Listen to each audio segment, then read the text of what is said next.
L'enseignement de l'oiseau. L'oiseau enseigne bien mieux que je ne le pourrais. Je suis sûr qu'ils se sont trompés quand ils ont dit que saint François prêchait aux oiseaux. En fait, il les écoutait, c'est sûr. Les oiseaux n'ont besoin d'aucun prêche. C'est un son divin et un équilibre exquis entre le silence et le son.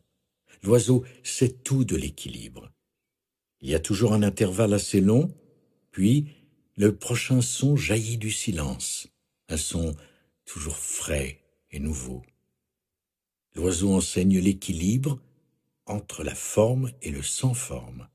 Voilà l'art de vivre, vivre dans les deux dimensions, le son et le silence, la forme et ce qui n'a pas de forme, les choses et l'absence de choses. Dans cet enseignement, c'est la dimension du silence, de la quiétude, de ce qui n'a pas de forme qui est soulignée, parce que la civilisation tout entière est perdue dans la forme, dans cette dimension des choses qui inclut les pensées. C'est pourquoi cet enseignement insiste sur ce qui manque. L'équilibre doit se rétablir entre la forme et ce qui n'a pas de forme, car aucune civilisation ne peut survivre à cela. Actuellement, tout le monde possède déjà une forme, il y en a bien plus qu'il n'en faut. C'est pourquoi cet enseignement n'est pas fondé sur la connaissance ou de nouveaux faits, des faits intéressants, des informations nouvelles.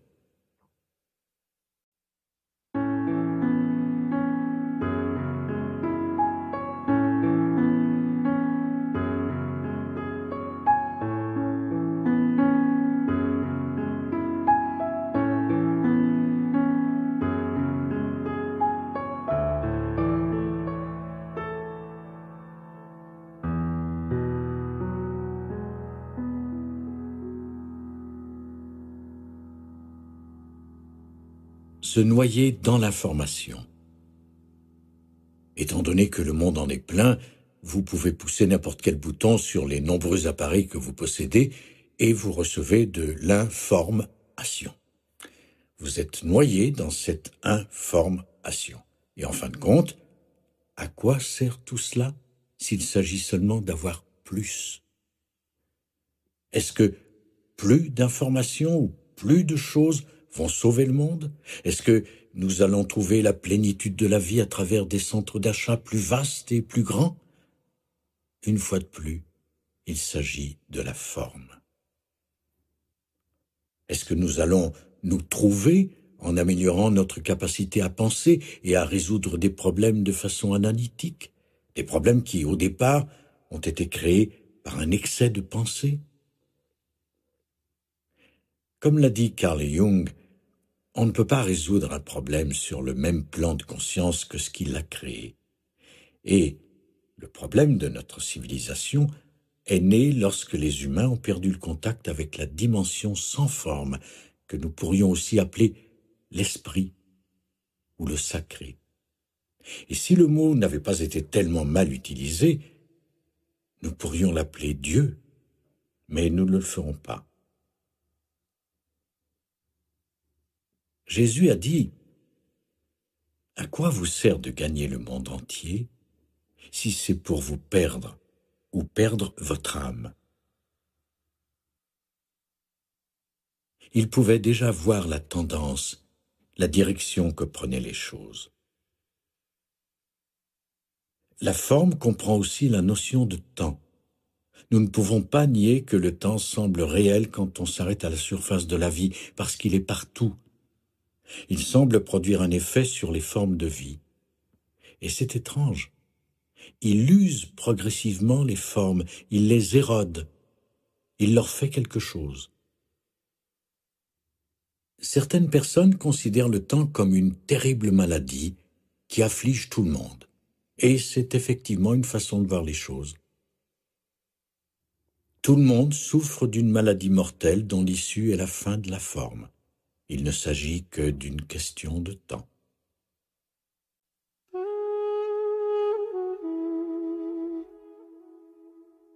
La porte étroite. Comme dit mon père, qui a maintenant 87 ans, les miroirs n'ont plus la même qualité qu'avant. Dans ce monde, d'un côté, le temps semble être partout et tout contrôlé, mais de l'autre, il est aussi reconnu comme n'étant finalement qu'une illusion. Car si vous regardez plus profondément, le temps n'existe pas. Il n'y a que ce moment. Et c'est pourquoi ce dernier est le portail qui nous permet d'accéder à la dimension sans forme.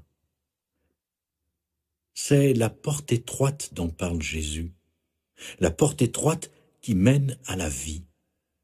Elle est très étroite, et Jésus dit que rares sont ceux qui la trouvent. Pour y parvenir, vous devez enrouler le parchemin sur lequel est écrite l'histoire de votre vie. En général, les gens vivent avec un fardeau. Certains sont plus chargés que d'autres, mais chacun porte le poids du passé, du moi. Ils ont leur histoire, et ils ont tantôt hâte, tantôt peur de la direction qu'elle va prendre. Il y a l'espoir et la peur. Vous avancez donc avec moi-même, c'est-à-dire le moi fondé sur la forme, sur le mental, sur le temps. Le moi qui a une certaine pesanteur. Plus vous vous chargez de temps, de passé et de futur, plus vous y pensez, plus vous en parlez, plus vous vous y référez pour vous donner votre identité, et plus vous vous perdez dans la forme. Car aussi bien les événements du passé que ce fameux futur dans lequel vous espérez vous trouver sont des formes pensées. Le temps et la forme vont de pair. Alors vous devez enrouler le parchemin. Vous savez, ces vieux rouleaux qui existaient avant les livres. Je vais vous raconter la très belle expérience vécue par la femme qui a écrit Un cours en miracle, un livre qui lui est parvenu par le biais d'une voix intérieure.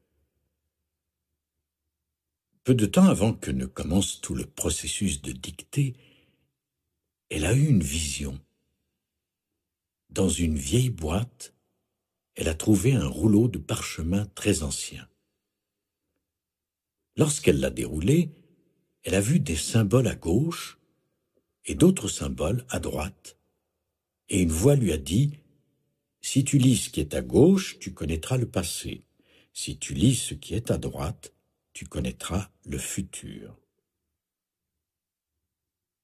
Elle a regardé à gauche, puis à droite, et ensuite elle a enroulé le parchemin jusqu'au panneau central, sur lequel était écrit « Dieu est ».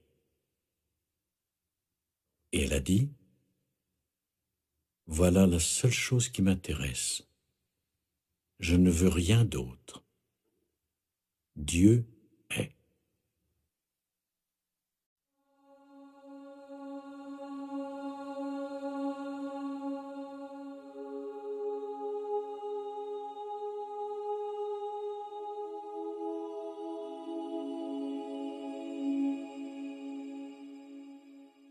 Dieu est le moment présent tel qu'il est.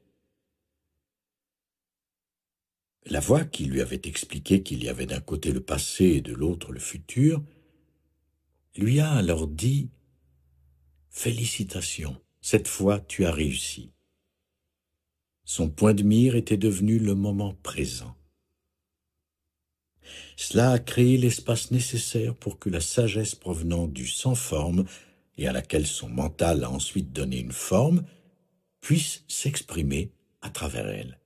Si elle s'était dit « Oh, c'est intéressant, voyons voir, je vais regarder le futur », des années plus tard, elle serait encore en train de le regarder. Et le passé est tout aussi intéressant. Dieu est le moment présent tel qu'il est, juste cela. Vous pouvez utiliser cette image dans votre propre vie. Autant que possible, intéressez-vous à cela. C'est ce que nous appelons sortir du courant de la continuité entre le passé et le futur. Aussi souvent que possible, cassez-le. Faites de la place, faites comme s'il y avait un voile, et dites, voici le voile de ma vie, sur lequel sont écrites des choses, voici le tissu. Puis, avancez-vous, et séparez-le pour passer votre tête dans une autre dimension, comme dans les films de magie. C'est l'éveil au moment présent. À cette étape de l'évolution de l'humanité, beaucoup d'êtres humains sont en transition. Ils sont non fonctionnels et le deviennent de plus en plus car ils sont des manifestations de la vieille conscience. Et celle-ci, qui s'identifie totalement au mental, à la forme et au temps, et qui a géré l'humanité pendant des milliers d'années, arrive à la fin de son espérance de vie. Elle ne peut guère survivre plus longtemps. Alors, chaque humain porte encore à l'intérieur de soi le vieux. Et beaucoup d'entre eux, à commencer par ceux qui se trouvent ici, sont des êtres en transition, dans le sens que le vieux possède toujours un certain élan à l'intérieur d'eux, alors que le nouveau est en train d'émerger. Je l'appelle nouveau, mais en fait, cela se situe hors du temps. Ce n'est pas nouveau. Il n'est pas du tout question de temps. Disons que c'est comme ce magasin de vêtements d'occasion qui s'appelait « Nouveau pour vous ».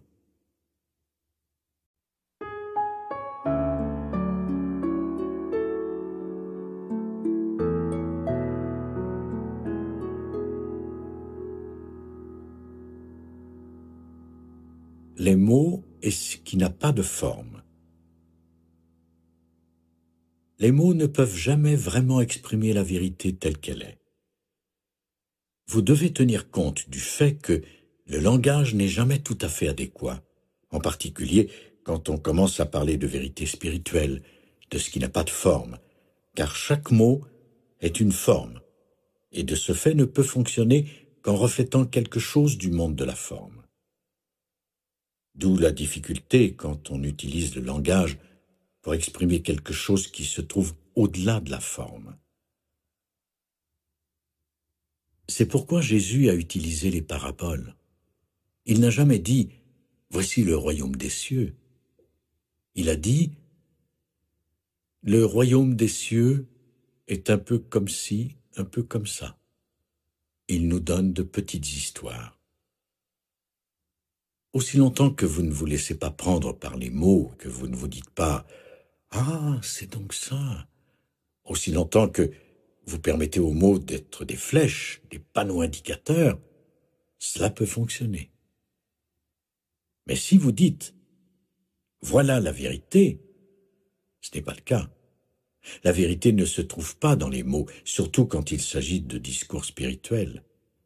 La vérité est ce vers quoi les mots pointent. Vous devez donc aller au-delà des paroles, surtout ici. C'est ainsi que nous apprenons à équilibrer nos vies entre le temps et l'intemporel. Nous essayons de gérer le monde des choses et des situations sans nous perdre dans ce dernier, ne pas se perdre dans le monde.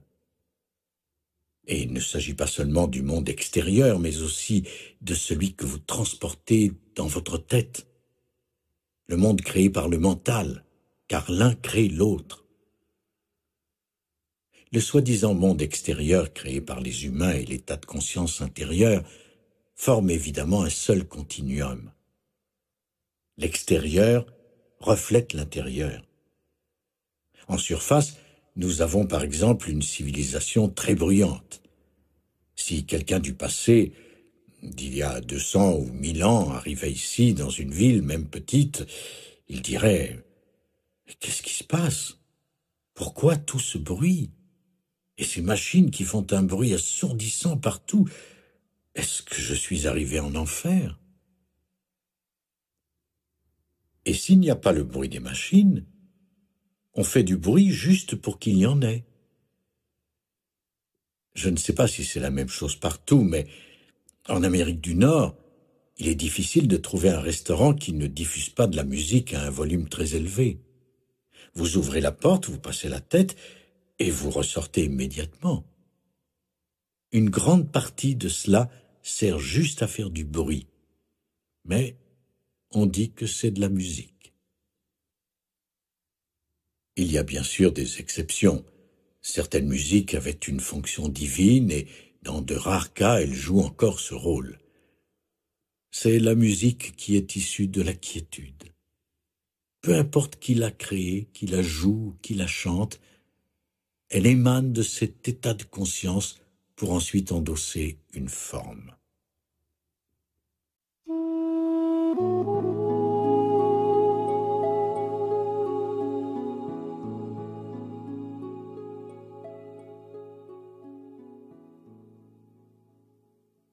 L'art est le sans forme. Mais la forme est fraîche et neuve. Elle est encore imprégnée de la quiétude dont elle est née. Elle en possède le parfum, et même s'il s'agit de son, ce dernier en émane encore. C'est la beauté de toute forme d'art, de l'art véritable.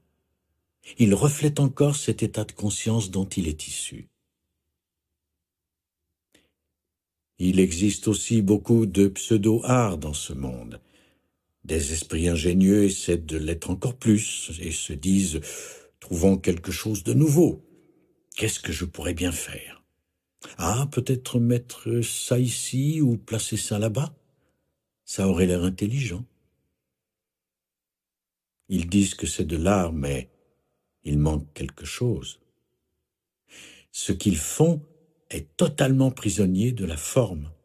Ils se contentent de manipuler de vieilles formes sans rien introduire de nouveau.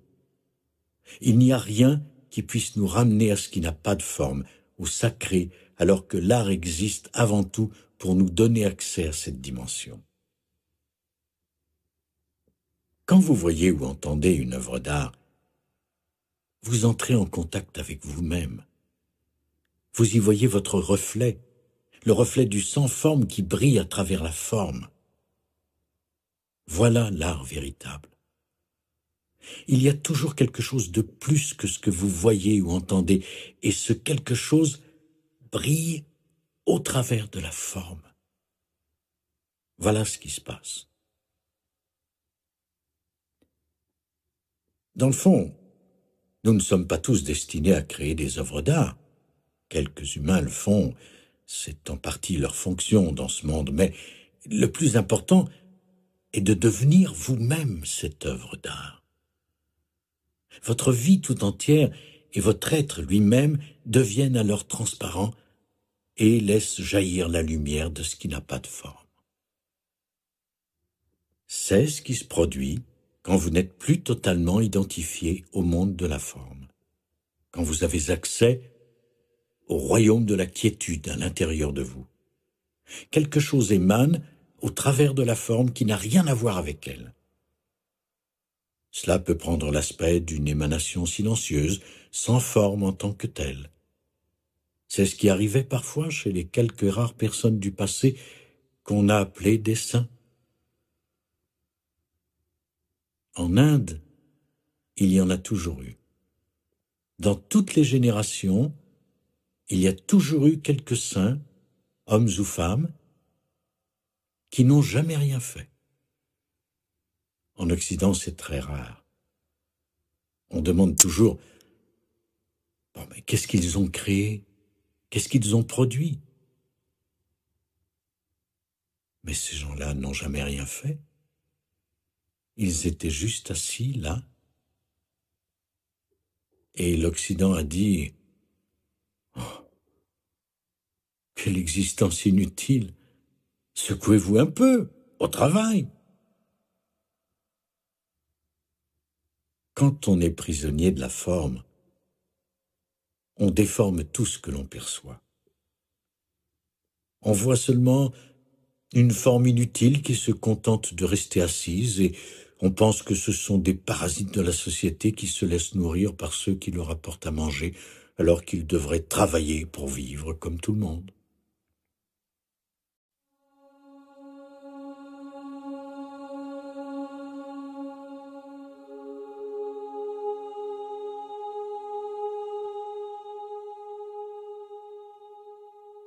l'équilibre entre la forme et ce qui n'a pas de forme.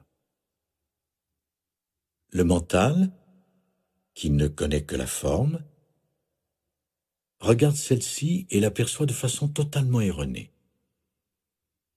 Ce qui est magnifique, c'est qu'en Inde, les gens ont toujours reconnu la valeur de cela, car ils n'ont pas complètement perdu le contact.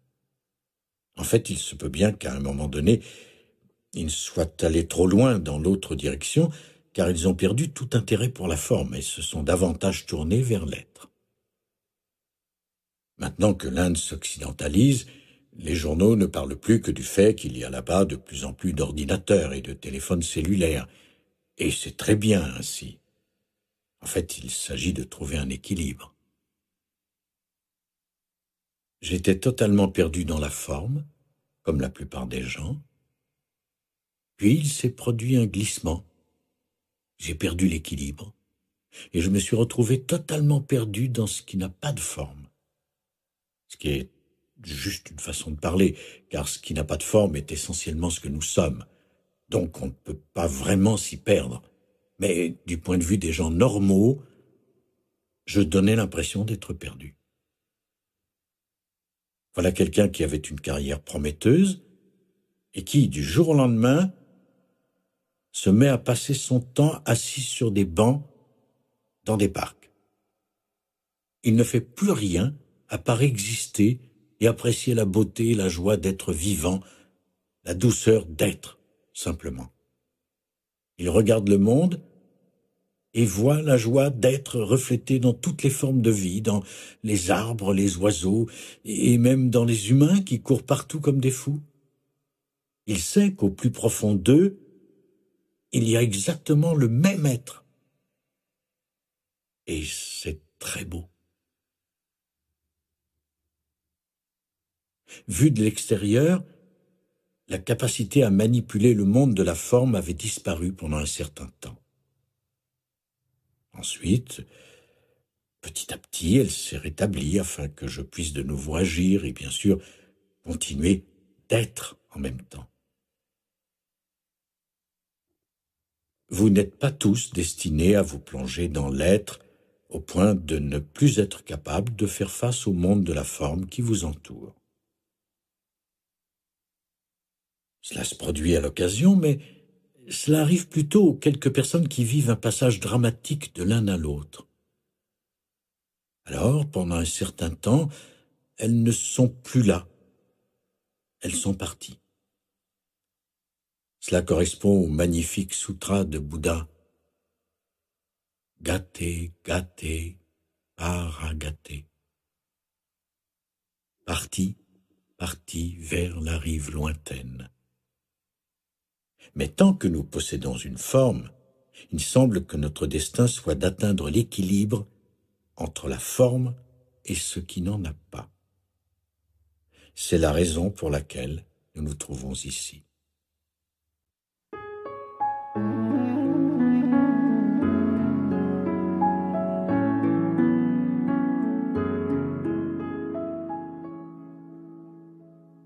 La transformation de l'équilibre.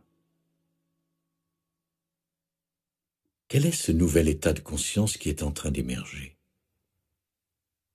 C'est l'état d'équilibre. Les deux dimensions, le manifesté et le non manifesté, s'équilibrent dans l'être humain. C'est une transformation radicale. Lorsqu'un certain nombre d'humains vivent de cette façon, ils prennent la place qu'occupaient auparavant les œuvres d'art. Vous devenez l'œuvre d'art. Vous devenez ce qui laisse transparaître le sans forme, le divin, et cela va changer le monde. Le monde que vous connaissez, ce monde créé par les humains, va changer complètement. Il est inutile de se demander comment il sera quand un nombre suffisant d'humains vivront dans la nouvelle conscience. Cela n'a pas d'importance pour le moment. Ce qui compte, c'est d'accéder à ce nouvel état. Ensuite, qui sait comment sera affectée votre histoire, la façon dont votre vie se déroule dans le temps, ce que vous faites, où vous vivez, etc. vous ne pouvez pas le prévoir, et vous n'avez pas besoin de le faire non plus. Allez-vous devenir un grand artiste? Allez-vous remporter le tournoi de Wimbledon?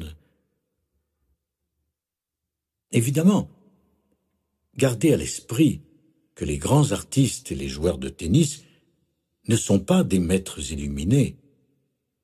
Ils ont accès à ce qui est plus grand que le mental humain limité, mais uniquement dans le champ restreint de leur activité. Quand ils reviennent à la vie normale, loin du domaine dont ils possèdent la maîtrise, la plupart d'entre eux sont tout aussi fous que les autres, parfois même davantage. Il arrive aussi que l'entité créée par le mental entre en jeu.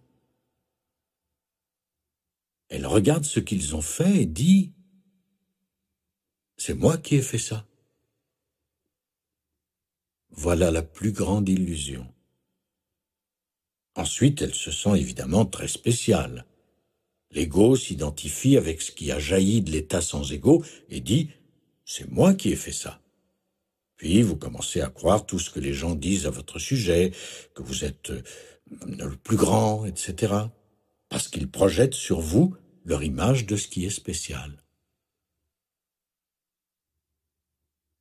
Chez les grandes vedettes du pop aussi, quand elles composent certaines de leurs chansons et qu'il y a ne serait-ce qu'une parcelle de vie et de fraîcheur, quelque chose est bien présent.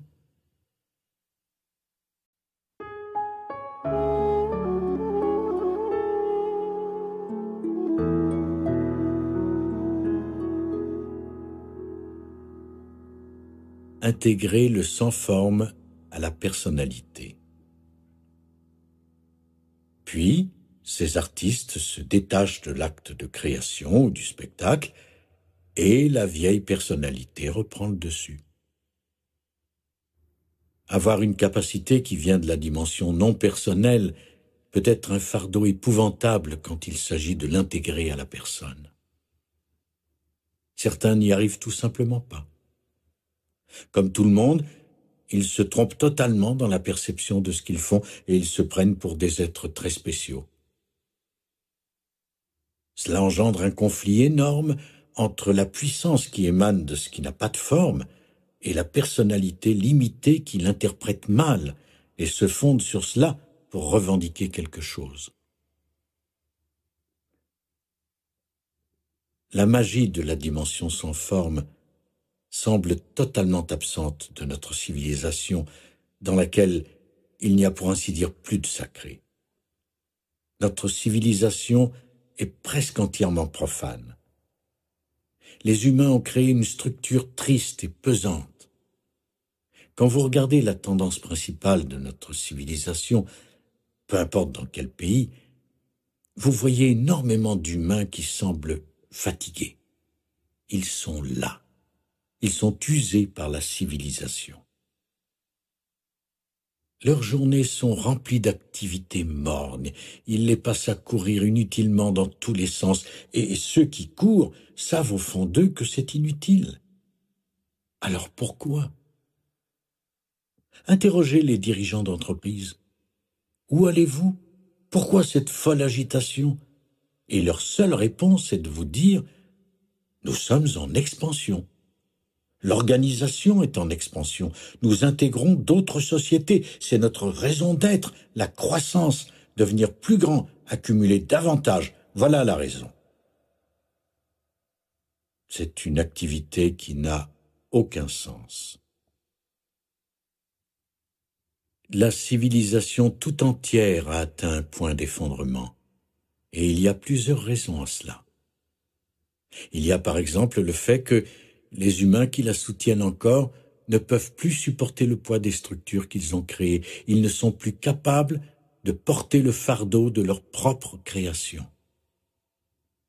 Celle-ci est le fruit du mental. Elle est à l'image de leur état de conscience dans lequel il n'y a pas d'interruption entre une forme et une autre, une pensée et la suivante.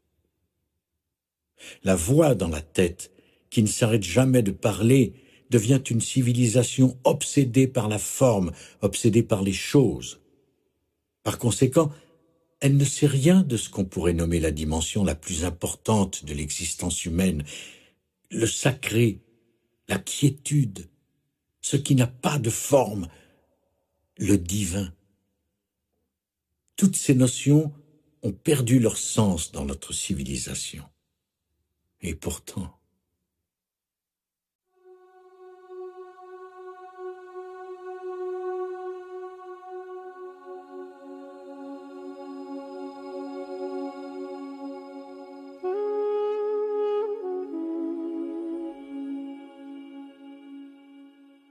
la transformation a lieu. De nombreux humains commencent à se rendre compte de ce qui est en train de se passer. Beaucoup sont à la recherche de quelque chose d'autre et leur nombre augmente chaque jour. C'est merveilleux. Chacun d'entre nous participe à la transformation de la conscience qui a lieu sur la planète. Ce n'est pas pour plus tard. C'est en train de se passer maintenant. Sinon, vous ne supporteriez même pas d'être ici, ce serait intolérable. Et pourtant, il y a peut-être encore en vous cette vieille conscience qui ne veut pas se trouver ici. Il se peut que vous la sentiez se manifester de temps en temps. Il y a quelque chose qui ne comprend même pas ce qui est dit, qui entend seulement le son des mots. Elle ne peut pas se rendre là où les mots la dirigent, alors vous vous retrouvez coincé avec la forme, avec le son, avec une pensée qui dit présence, quiétude, quiétude. Mais vous n'avez même pas expliqué ce que vous voulez dire par quiétude. Voilà un bon exemple où vous devez vous détacher du mot qui ne sert qu'à vous indiquer la direction à prendre. Quiétude pointe vers la quiétude. Ce n'est pas une chose à laquelle vous devez croire. Et bien sûr, la quiétude est déjà en vous. Nous n'avons pas à la créer ici, nous n'avons pas à la provoquer en faisant la bonne chose, en suivant une recette. Ce n'est pas si vous faites A, B, C, D, vous connaîtrez enfin la quiétude. L'idée est très séduisante, mais ce faisant, vous vous donnez des choses à faire avant de pouvoir être en paix, c'est-à-dire avant de pouvoir vous trouver et être vous-même. C'est le problème de toutes les méthodes spirituelles. Mon intention n'est pas de les condamner toutes, mais le danger des méthodes est qu'elles font intervenir le temps. Elles disent « Vous allez arriver au but et vous trouver ». Pourquoi ne pas vous trouver déjà? Pourquoi créer quelque chose entre vous et vous? La quiétude est déjà pleinement en vous, en ce moment même, la quiétude dont naissent les pensées. Chaque pensée surgit, puis retourne à l'intérieur. Les perceptions sensorielles vous en rapprochent un peu. Quand vous percevez que vous ne mettez pas d'étiquette, peu importe ce que vous percevez, vous le laissez tout simplement être.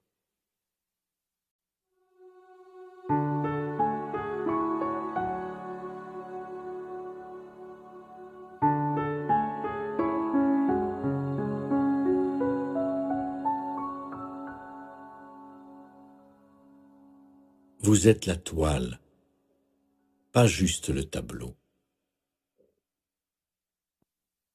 Il y a la perception, la forme, et l'analogie a ses limites, comme toutes les analogies, mais disons qu'il y a la toile sur laquelle la perception est peinte. Il y a un arrière-plan de quiétude spacieuse. C'est vous. C'est la conscience que vous êtes, qui n'a pas de forme. Non pas la conscience conditionnée des formes qui sont dans votre tête, c'est-à-dire les pensées qui sont encore là, mais le simple fait de pouvoir sentir ce qui sous-tend vos perceptions, vos pensées, vos sensations. Gurdjieff, un maître russe qui a vécu au début du XXe siècle, nommait cela le rappel de soi. Bien sûr, cela peut entraîner des malentendus, comme s'il fallait réfléchir. Bon, laissez-moi me rappeler qui je suis, mon nom est un tel. Non, il ne parlait même pas de se souvenir. Les mots ne sont jamais justes. Il parlait de connaître celui qui connaît, de savoir qui savait cela. Quand vous avez rêvé, vous dites « ce n'était qu'un rêve, ce n'était pas réel ». Mais ce n'était pas totalement irréel. À l'intérieur des formes qui ont surgi dans le rêve, il y avait forcément quelque chose qui a permis à ces formes d'exister.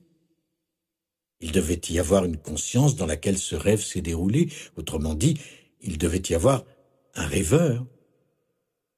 C'est la dimension hors du temps et sans forme, sans laquelle les formes n'existeraient pas. Notre existence normale est très semblable à un rêve parce que tout s'y dissout assez rapidement, comme dans les rêves. Même la réalité qui nous entoure, apparemment si solide, ne l'est en fait pas tant que ça. Disons pour commencer qu'il n'existe rien de solide. Ce ne sont que des apparences. Il s'agit de champs d'énergie en mouvement qui ne garderont pas leur forme pendant très longtemps. Si votre regard pouvait plonger plus profondément, vous verriez que tout est déjà en train de se dissoudre. Cela prend forme, puis se dissout. Les corps qui sont assis dans cette salle sont déjà en train de se dissoudre, même cette table. Si nous la regardons dans 200 ans, elle aura encore plus ou moins la même apparence, mais si nous pouvions accélérer avec une caméra ce qui se passe dans cette pièce sur une période de 3000 ans, ce qui est très peu à l'échelle globale, alors nous verrions s'effriter même les objets en apparence les plus solides. En 1 minute, vous verriez tout se transformer en poussière et disparaître.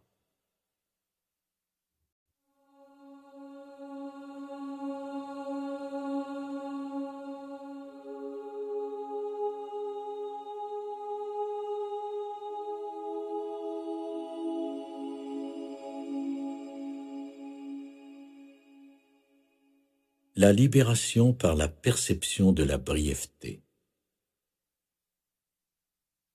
Il serait à la fois choquant et libérateur de regarder un film de ce genre qui vous montrerait ce qui se passe réellement dans ce monde apparemment solide qui vous entoure.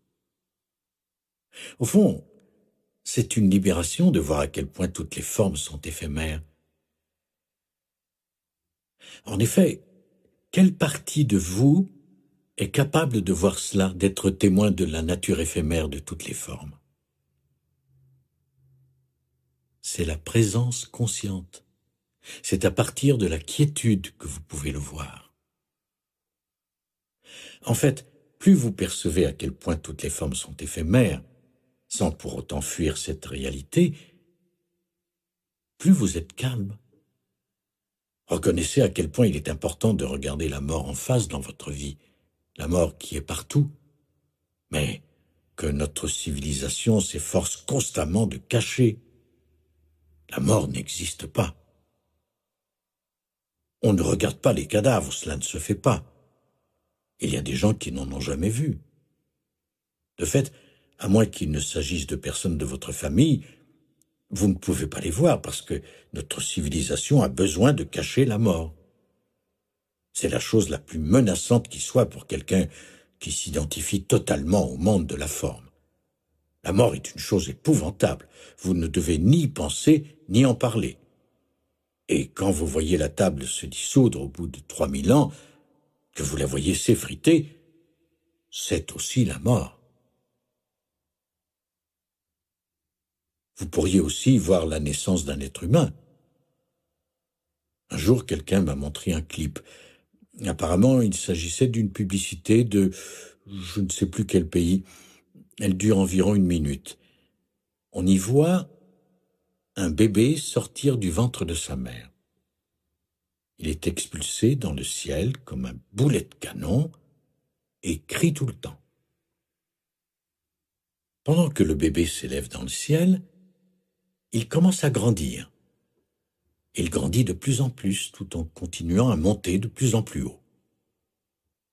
Quand il a atteint la maturité, il commence à redescendre et il est toujours en train de crier.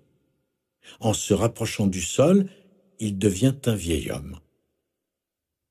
Ses cheveux tombent. Pour finir, avec un dernier cri, il atterrit dans sa tombe. Et on lit « La vie est courte ». Je ne sais pas si les auteurs du clip avaient conscience de réaliser un film spirituel. Je crois que c'était pour vendre de la bière ou quelque chose comme cela. Mais il y a quelque chose de profondément spirituel dans le fait de voir à quelle vitesse tout se dissout si vous ne fuyez pas cette réalité.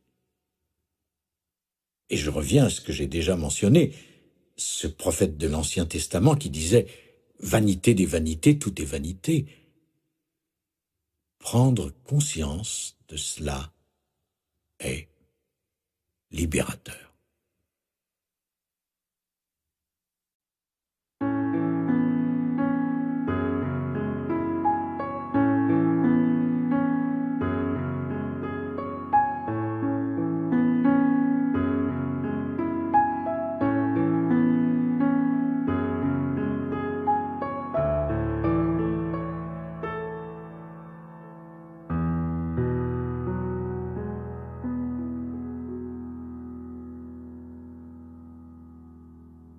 Reconnaître l'impermanence. Si tout était permanent, ce serait comme si le monde entier était bleu. Il n'y aurait alors pas de bleu parce que vous ne pourriez pas le différencier. La couleur bleue n'existerait pas. Si tout était impermanent, vous ne vous en rendriez même pas compte, parce que vous ne pourriez le savoir que s'il y avait quelque chose de différent. Alors je vous dirai seulement ceci, non pas pour que vous y pensiez, mais pour votre considération. Il y a quelque chose en vous qui reconnaît la nature impermanente de toutes les formes de vie. C'est ce qui n'a pas de forme.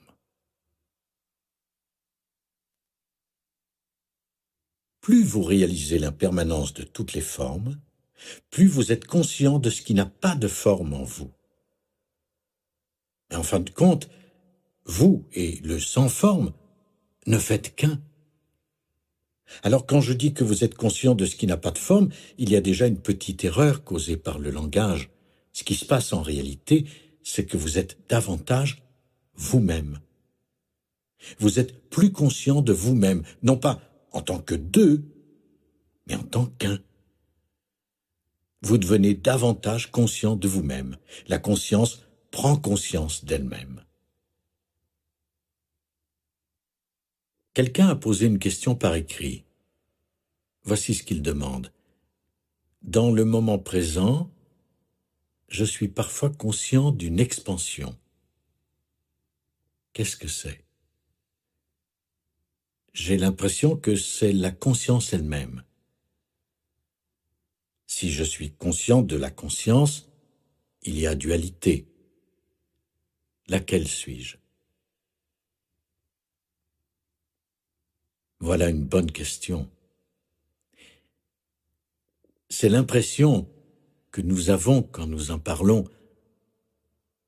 quand nous formulons une phrase qui a un sujet et un objet, mais cela ne correspond pas à la réalité. Devenir conscient de la conscience est en fait le secret d'une vie humaine équilibrée. Mais qu'est-ce que cela signifie?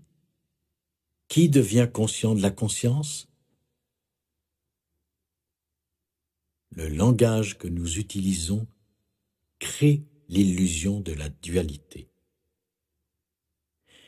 Il vaudrait mieux dire « la conscience que je suis devient consciente d'elle-même sans dualité ».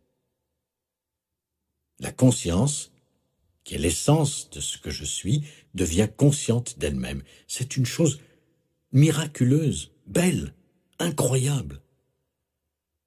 Traditionnellement, on l'appelait réalisation de soi, devenir conscient. La conscience devient consciente d'elle-même en tant que simple quiétude.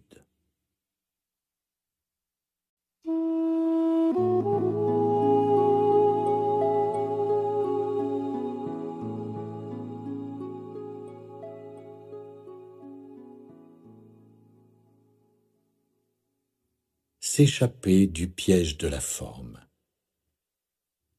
Mais chaque mot réduit de nouveau ce qui est bien plus grand.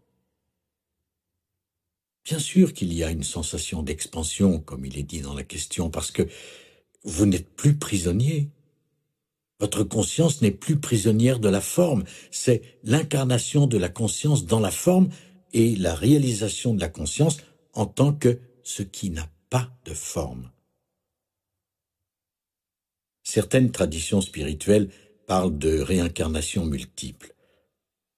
Vous vous réincarnez encore et encore jusqu'à ce que vous vous réveilliez, jusqu'à ce que vous réalisiez qui vous êtes au-delà de la forme. Et c'est vrai. Vous naissez et renaissez encore et encore. Mais je ne veux pas que vous vous contentiez d'y croire. Je veux que vous le reconnaissiez dans votre expérience. Pour cela, vous n'avez qu'à regarder votre journée et la façon dont vous vous réincarnez aujourd'hui. Vous allez dire, comment ça, la façon dont je me réincarne aujourd'hui? Je croyais que ça n'arrivait qu'une seule fois dans une vie. Vous connaissez ces autocollants que certains chrétiens mettent sur leurs voitures sur lesquels il est écrit « Chrétien né de nouveau ». Les bouddhistes en ont un aussi. Né encore et encore et encore.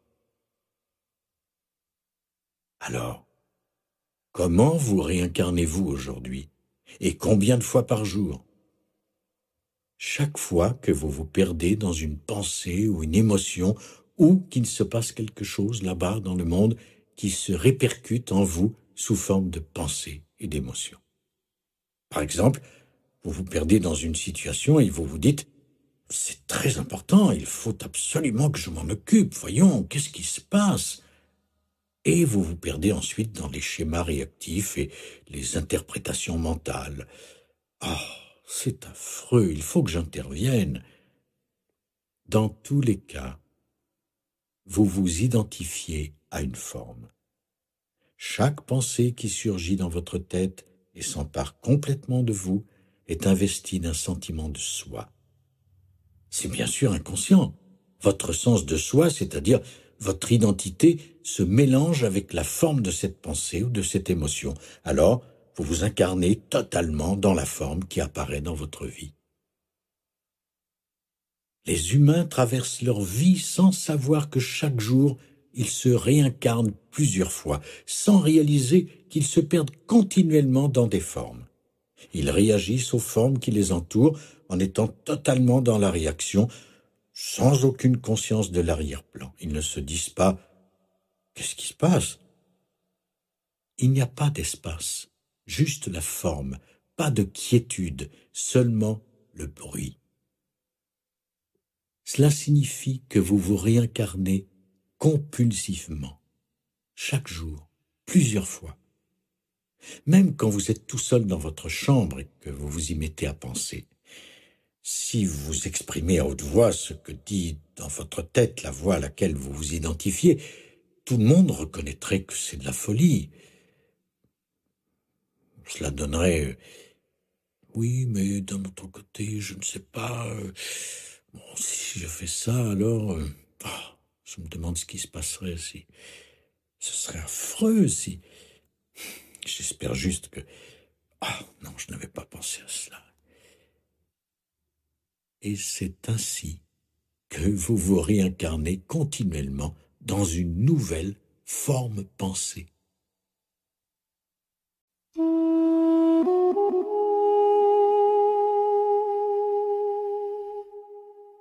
Il ne s'agit pas de rejeter toutes les formes. Dans le bouddhisme, arriver à la fin de la réincarnation signifie cesser de se perdre encore et encore dans la forme. Mais il ne s'agit pas de rejeter toutes les formes. Certaines traditions spirituelles vont un peu loin dans leur désir de trouver la dimension sans forme. Elles disent « Ne regardez même pas les belles choses parce qu'elles ne dureront pas. Tout est déjà en train de se dissoudre. Ne regardez même pas la fleur. » Et aux moines, elles disent « Ne regardez jamais une belle femme. Vous ne devez pas les regarder. Vous vous réincarneriez de plusieurs façons. Vous vous perdriez dans l'attraction et c'est dangereux. » Un moine ne doit même pas donner un objet à une femme de la main à la main parce que c'est dangereux. Il le pose sur une table et elle le ramasse. Sinon, il pourrait y avoir contact. Mais l'idée derrière tout cela est bonne. Vous ne devez pas vous perdre dans la forme.